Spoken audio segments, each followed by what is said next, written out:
তারা দেখেছে চেতনা মানে কি, একটি পরিবার, একটি ফ্যাসিজমের যে বারবার জনগণকে লুণ্ঠন করা, জনগণকে নিপীড়নের মধ্য দিয়ে যেন আশা আকাঙ্ক্ষাকে ভুলণ্ঠিত করে এসছে।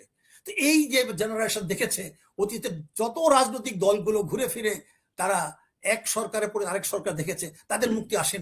এই জন্যই কিন্তু এই 24-এ যে একটা নতুন ধরনের ছাত্র যুবকরা এবং সকল পেশার এবং এখানে শুধু ছাত্রদের সূচনা হলেও আজকে আমরা দেখেছি যে 24-এর যে আকাঙ্ক্ষাটা ছিল, সেই আকাঙ্ক্ষাটা যেন এই নির্বাচনের ভিতর দিয়ে আবার ঘুরে ফিরে যেন আমরা সেই দিল্লির অধীনে হতে গেলাম।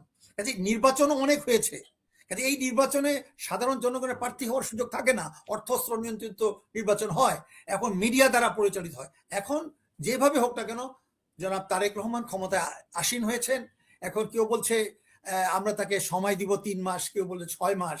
কিন্তু প্রশ্নটা হলো এই সময়ের মধ্য দিয়ে যদি আবার নতুন করে মানুষকে আবার জাগৃত করতে হয়, দেখেন 24 বছর লেগেছে 71-এর পর্যায়ে আসতে,